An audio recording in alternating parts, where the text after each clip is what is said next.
তো আমার এক পাশে আছে আমাদের এখানকার তিনজন কৃষক এবং পাশে আছেন আমাদের রিসার্চ ম্যানেজার আনোয়ার ভাই।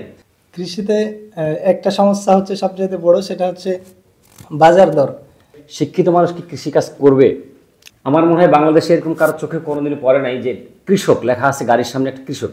যদি আমরা বাজার ভালো পাই তো কোনো সমস্যাই নেই, আর বাজার ভালো না পেলে আমাদের সমস্যা, লোকসান গুনতে হয়।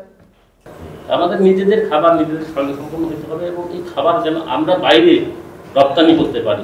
তা আমরা যদি গ্লোবাল গ্যাপ অনুযায়ী যদি আমরা সবজি বা ফসল উৎপাদন করি সেগুলো কিন্তু আমরা বাইরে এক্সপোর্ট করতে পারবো।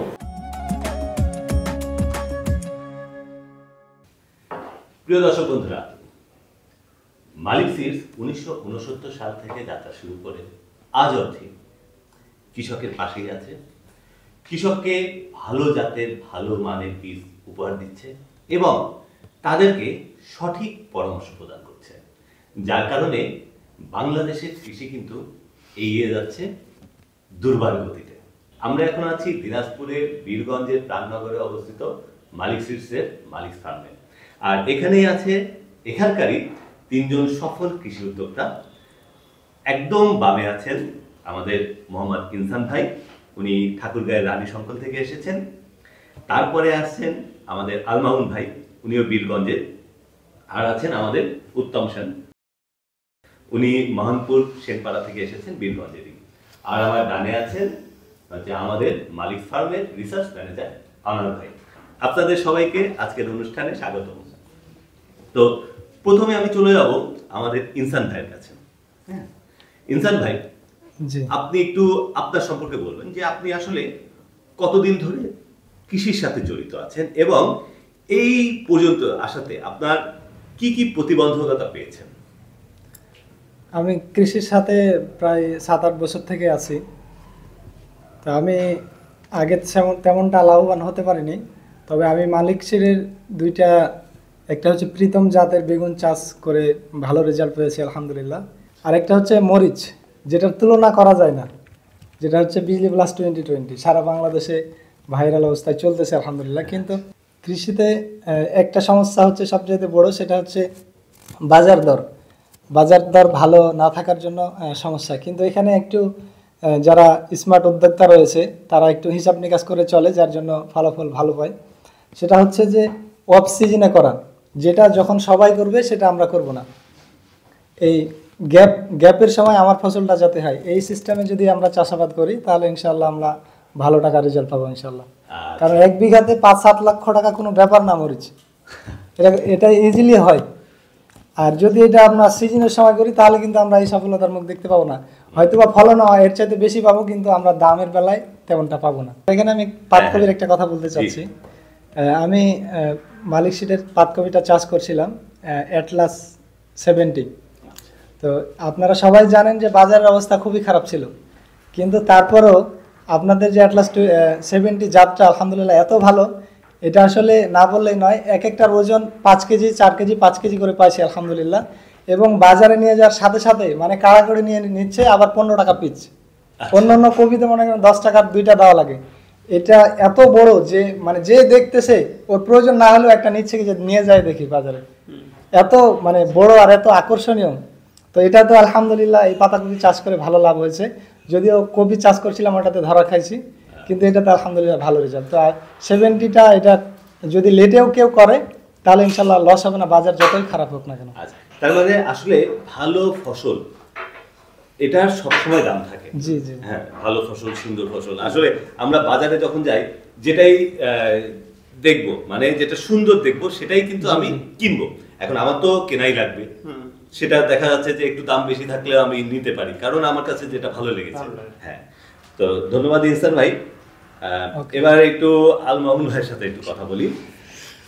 মামুন ভাই একটু বলবেন যে আপনার এই পর্যন্ত কতদিন ধরে আপনি কৃষিকাজ করছেন এবং কি কি সমস্যা আপনি পেয়েছেন এবং সেই সমস্যাগুলোকে কিভাবে কাটিয়ে উঠেছেন? ধন্যবাদ জানাই ভাইকে যে এত সুন্দর একটি জায়গা আমাকে নিয়ে আসছে। আর কি কথা বলতে পারছি না, যে গর্বিত মনে হচ্ছে। তো আমি কৃষিতে ইনভলভ হয়েছি আর কি 2016 সালে। 2016 সালে তখন আমি ইন্টার সেকেন্ড ইয়ারে পড়াশোনা করি, অনার্স সেকেন্ড ইয়ারে পড়াশোনা করি। সে সময় হঠাৎ করে মনে হলো যে বাবা যেভাবে কৃষিকাজ করছে, বাট দেখছি জীবনের যে তার চলার গতি, বাট সেভাবে যদি চলতে থাকি আমার যে পরের প্রজন্ম আসবে আমারও সেই সেম এভাবে থাকবে। তো আমরা আসলে সচরাচর এই উদ্যোক্তাদের আসলে কেন জানি পছন্দ করি না। এই টাইপের মন মানসিকতা সবারই, আমাদের যারা বাংলাদেশের যত কৃষক বাবারা রয়েছেন সকলের উদ্দেশ্য করে আমি বলতে চাই, উদ্যোক্তা কেন জানি একটু পছন্দ করে না। আমি জানি ওই জায়গাটা একটু মাইন্ড পরিবর্তন করা উচিত সকলের, যে ছেলেরা যেন কৃষিতে এগিয়ে আসে, আধুনিক কৃষি কীভাবে বাংলাদেশে আসবে এই জায়গাটা আমাদের একটি পরিবর্তন দরকার। তো 16 সালে আসার পর থেকে অনেক মানুষ প্রতিপন্নভাবে দেখছে যে আসলে শিক্ষিত মানুষ কি কৃষিকাজ করবে। সমাজে যে একটি অন্ধ একটা বিশ্বাস যে শিক্ষিত হলে যে কৃষিকাজ করা যাবে না, কৃষকের কাজ করা যাবে না, এই একটা খারাপ সাইড। এটা একটি আসলে পার হওয়া একটা শিক্ষিত মানুষের কাছে একটু চ্যালেঞ্জিং একটা বিষয় যে এটা কামব্যাক করা। দ্বিতীয়ত দেখা গেছে যে সমস্যা আরও অনেকগুলো। আপনি বাংলাদেশে কৃষিকাজ করছেন, সরকারি কোনো জায়গা থেকে আপনাকে সেভাবে সাপোর্ট বলতেছে যে সাপোর্ট দিলাম আপনাকে এইভাবে সহায়তা করব, কিন্তু উচিত আপনি বড় বড় কর্পোরেট কোম্পানি থেকে শুরু করে যত কোম্পানি আছে আপনি তাদের ক্ষেত্রে যান। তারা যখন একটি ব্যাংকে লোন করতে যায় দেখছে উইদাউট সুদ, অনলি 4% বা 2% সুদে তাকে ঋণ দিচ্ছে। তো আমি যখন একটা কৃষিকাজে যাওয়ার পর যদি আমি একটি বড় ধরনের ক্ষতিগ্রস্ত হয়ে যাই, সেই জায়গাটা দেখা গেছে যে আমাকে কিন্তু তারা সেভাবে ঋণের সহায়তা দিচ্ছে না। বলতেছে যে কৃষকের অনেক ঋণ দেওয়া আছে, যেমন এনজিওগুলোতে অনেক ঋণের ব্যবস্থা করে দিছে, কিন্তু তারা কি এনজিও কি কৃষককে উইদাউট সুদে কোনো ঋণ দিচ্ছে এরকম নজির বাংলাদেশে মনে হয় নাই, আমার মনে হয়। তো এই জায়গাগুলো সরকারের মনিটরিং করা উচিত যে কৃষকরা কেন পাচ্ছে না, এবং উইদাউট সুদে কীভাবে একজন কৃষক সিজনারি 6 মাস অন্তর বা 1 বছর পর একটা পরিশোধের একটা ঋণের সিস্টেম যেন থাকে তাদের সাথে সম্পর্কে। এবং কোনো উদ্যোক্তা যদি জন্ম নেয়, সে যদি কোনো জায়গায় হ্যাম্পার হয় বা ক্ষতিগ্রস্ত হয়েছে, তাকে কীভাবে কামব্যাক করানো যায় সরকারের এই জায়গায় তাকে ভর্তুকির মাধ্যমে হোক যেভাবে হোক সে যেন উপরে চলে আসতে পারে বা কৃষকের সামনে নিয়ে যেতে পারে, এই জায়গাটা একটু দরকার। এটা একটু চ্যালেঞ্জ, একটু বড় ধরনের চ্যালেঞ্জ আমরা যারা উদ্যোক্তা হিসেবে কাজ করছি। আর একটা হলো যে বাপদাদারা যে কৃষি করছে একদম নর্মাল একটা কৃষি, ইচ্ছা করলেই আমার বাবা গিয়ে একটি বড় ইলিশ মাছ কেনার সামর্থ্য কিন্তু তার নাই। ইচ্ছা করলে কিন্তু ভালো একটি জায়গায় যে আমার বাবার ভালো একটা টি শার্ট কেনার সামর্থ্য কিন্তু নাই, ইচ্ছা করলে একটি ভালো জুতা কেনার সামর্থ্য কিন্তু নাই। কিন্তু 80% দেশের কৃষিতে যদি কৃষক যদি 80% বাংলাদেশে হয়, তো বাংলাদেশের সব কিছু তো কৃষকের হাতের নাগালে থাকার কথা ছিল, সব পাওয়ার কথা ছিল। কৃষক যা বলবে সেটাই হবে। যেমন রাস্তায় আপনি গেলে কোনোদিনও দেখবেন যে ডাক্তার লেখা আছে, গাড়ির সামনে ডাক্তার লেখা আছে, ইঞ্জিনিয়ার লেখা আছে, যে আইনজীবী। আমার মনে হয় বাংলাদেশে এরকম কারোর চোখে কোনোদিনও পড়ে নাই যে কৃষক লেখা আছে গাড়ির সামনে একটা কৃষক। অনেকটি ভালো দামি গাড়িতে একটা কৃষক চড়তে পারে না, কিন্তু কেন? এটা প্রশ্ন থেকে যায় সবার কাছে যে কেন চড়তে পারে না। আমরা যদি সব কিছু করি, মূল চালিকা শক্তি যদি কৃষি হয়, তাহলে কেন তারা পারে না? এটা একটা দুঃখ লাগার একটা জায়গা। এই জায়গাটা আমাদের মানে সামনে যাওয়াটা বড় ধরনের একটা চ্যালেঞ্জ আমাদের, যে আমরা কেন পারি না। তা আমরা চাই বাপদাদারা যে কৃষি করছে সেই কৃষি থেকে পরিবর্তন হয়ে বের হয়ে আসার জন্য আমাদের আধুনিক কৃষিতে আসতে হবে। যেমন আমি বাবার 5 বিঘা সম্পত্তির মধ্যে আমাকে যদি 2 বিঘা বা 100% জমি দিয়ে দেয়, যে আপনাকে দিলাম, তো এই 100% জমি আমি যদি বাপদাদা সেই সময় ভুট্টা করছে, ধান করছে, গম করছে, এটা যদি করতে যাই, কৃষি কিন্তু সামনের দিকে এগিয়ে যাবে না। এই জায়গাটা পরিবর্তন করে আধুনিক কৃষিতে আসতে হলে আপনাকে আধুনিক চাষাবাদ পদ্ধতি করতে হবে। যেমন আমি বিজলি প্লাস 2020 যখন মরিচটা করি, আমি মালচিং দিয়ে করছি। তো আমি যখন মালচিং করে মরিচটা করছি, তখন দেখা আমার পাশের জমি তারা মালচিং ছাড়া করছে। প্রচণ্ড বর্ষা দেখা গেছে যে প্রচুর ঘাস হওয়ার কারণে সেই জায়গায় কিন্তু মরিচ তার নষ্ট হয়ে যাচ্ছে, জমি পরিষ্কার করতে পারতেছে না। কিন্তু আমার জমিতে কোনো ঘাস নেই, কারণ আমি মালচিং পেপার দিয়ে করছি। করার ফলে দেখা গেছে তাপমাত্রাটা অনেকটা সহনশীলতার কাজ করে সেই মালচিং, এটা সায়েন্সভাবে প্রমাণিত। তো এই আধুনিক চাষাবাদে আমাদের ফিরে আসতে হবে, সেই আগের মতো করে করাটা ঠিক না। এটাও একটা বড় ধরনের চ্যালেঞ্জিং। আপনি যখন খরচা একটু বাড়বে, আপনার প্রফিট কিন্তু বাড়বে, কিন্তু এটা কিন্তু করতে দেয় না মানুষ। কেন তুমি করবা, কেন এটা দরকার নাই, এই জায়গায় একটা বড় ধরনের সমস্যা। তা আমি চাই যে সবাই আধুনিক কৃষিতে চলে আসুক। যেমন জীবনকে লালন করে হলো কৃষি, আর কৃষিকে লালন করে বীজ। তাই আমার মনে হয় সবচেয়ে বড় কাজ হলো বীজটাকে সঠিকভাবে নির্ণয় করা। আমি একটি কৃষিকাজে ইনভলভ হতে যাচ্ছি, বাট বীজ সম্পর্কে আমার কোনো ধারণা নেই। আমি জানি না যে আসলে কোন বীজটা আমার সবচেয়ে ভালো। আমার বীজ সম্পর্কে ধারণা নাই, আমি মৌসুম সম্পর্কে ধারণা নেই। যেমন আমাদের প্রত্যেকটা কৃষকের বাড়িতে একটা করে আমার মনে হয় যে ক্রপ ক্যালেন্ডার থাকা দরকার, যে আমি সামনে কি রোপণ করব, কোন সিজনে কোনটা কী করবো, ক্রপ ক্যালেন্ডার দরকার। এই সম্পর্কে কৃষকের কোনো ধারণা নেই। আমি চাই সরকারি বেসরকারি যত প্রতিষ্ঠান আছে সকলের জায়গা থেকে কীভাবে ক্রপ ক্যালেন্ডার আমরা তৈরি করব, সেই জায়গাটা কীভাবে আমরা বুঝবো যে আজ থেকে 3 মাস পরে আমি কোন সবজিটা রোপণ করব। মানুষ যেটা যেই সময় করতেছে আমি তার উল্টা টাইমে করবো, যেটা একদম যেন আমি সেই সময় বাজারটা ধরতে পারি। এটা একটা আমাদের বড় ধরনের একটা সমস্যা, ক্রপ ক্যালেন্ডার সম্পর্কে ধারণা না থাকা।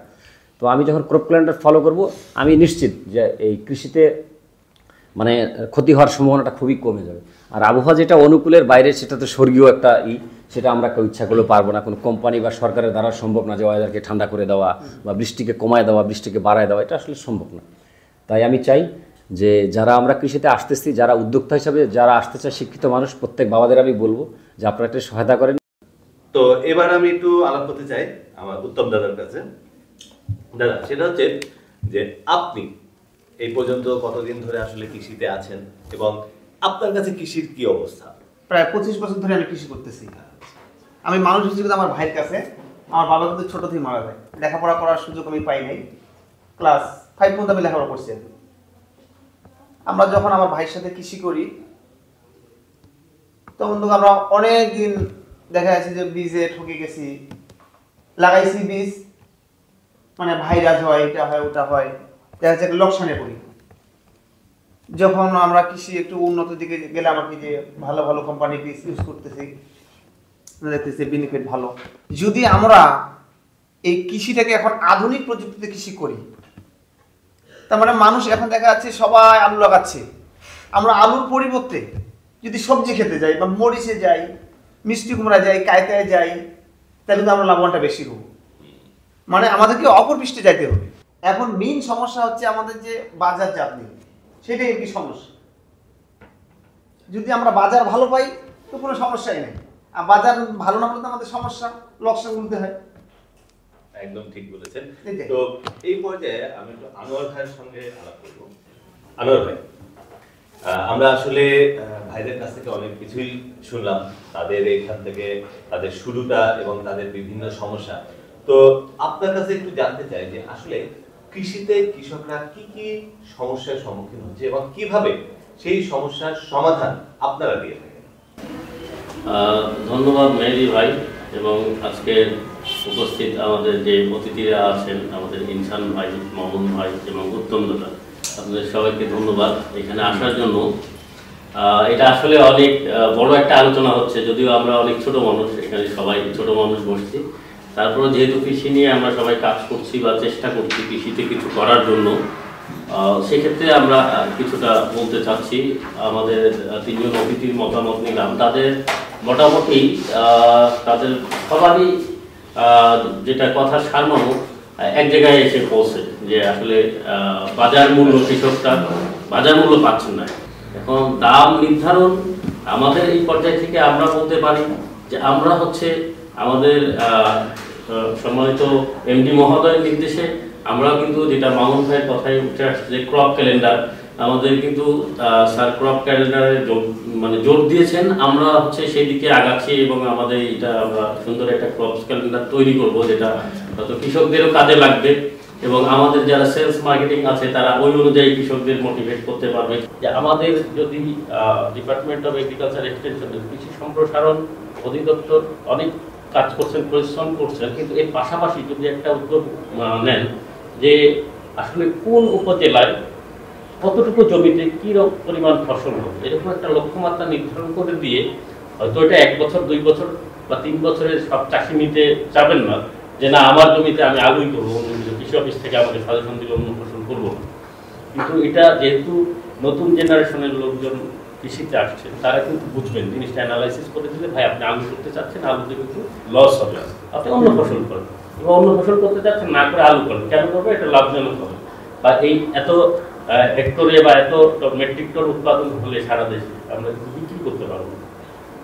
অথবা আরেকটা, এটা যদি নির্ধারণ করে দেয় যে কোন এলাকার চাষিরা কতটুকু নির্ধারণ করবে। আরেকটা হচ্ছে যেটা মামুন ভাই বললেন, যে আমি তো হয়তো 6 মাস ধরে একটা প্রোডাকশন করলাম, করে তো 6 মাস আমার খরচ গেল, আবার বিক্রি করতে পারলাম না, সেখানে লসে পড়লাম, তাহলে আমার এই 6 মাসও গেল, আবার আমি বিক্রি করে লসে পড়লাম, আমার পথে বসে পড়া ছাড়া উপায় নেই। তাহলে যদি আমাদের দেশে যদি এরকম একটা সিস্টেম থাকে, সেটা হয়তো গভর্নমেন্ট এবং প্রাইভেট অর্গানাইজেশন মিলে যদি একটা করে যে ক্রপ, আপনি যেটা ইন্স্যুরেন্স বলে, ক্রপ ইন্স্যুরেন্স টাইপের, যে আমি আমার চাষি অ্যাটলিস্ট তার উৎপাদন খরচ থেকে যদি কমে যায়, সেখানে আমরা ভর্তুকির মাধ্যমে বা যে কোনো পদ্ধতিতে তাদেরকে ওইটুকু পূরণ করে দেওয়া হবে। তাহলে হচ্ছে এই মামুন ভাইয়ের মতো বা ইনসান ভাইয়ের মতো বা উত্তম দাদার মতো তরুণ যারা আছেন, তারা কিন্তু কৃষিতে আগায় আসবেন। না হলে প্রথমবারই হয়তো সে একটা বড় ধরনের প্রজেক্ট হাতে নিল, প্রথমবার ফেল করলো, 6 মাস সময় গেল। এবং প্রাইভেট কোম্পানিগুলো আমরা যারা আছি তারা হচ্ছে আমাদের শুধু যে আমি সেল করলাম, সেল করার পাশাপাশি আফটার সেল সার্ভিস আসলেই আমার কৃষকের সেটা লাভজনক হচ্ছে কিন্তু। না হলে আমি কিন্তু উত্তম দাদার কাছে 1 বছর বীজ বিক্রি করে আমি কিন্তু চলে যাব, আর কিন্তু উনি আমাকে দেখলেও উনি পাশ কাটায় যাবেন বা আমি কথা বলে উনি শুনবেন না। কিন্তু যদি দেখেন যে না, কৃষি আসলে চ্যালেঞ্জিং কৃষক, সার বীজ কীটনাশক সবকিছু ভালো দেওয়ার পরে দেখা গেল ওই ঝড় আসলো, বৃষ্টি আসলো, এই সময় আমরা উত্তম দাদার পাশে ছিলাম কি, তার কথা শুনেছি কিনা, তার এলাকা ভিজিট করেছি কিনা, বা তাকে ওখান থেকে ওভারকাম করার জন্য আমার পক্ষে যতটুকু সম্ভব সেটুকু আমি তাকে দিয়েছি কিনা, কিছু দিয়ে না পরামর্শ দিয়ে হোক, বা সেখান থেকে কী করবে, অথবা কারোর সাথে লিঙ্ক করে দিয়ে হোক যে আপনি গভর্নমেন্টের এখানে যান, গেলে এটার সলিউশন পাবেন, সেটা দিয়ে, অথবা কৃষি অফিসকে জানানো যে আমার এটা হয়েছে, আপনারা এখানে একটা পদক্ষেপ নিয়েছে।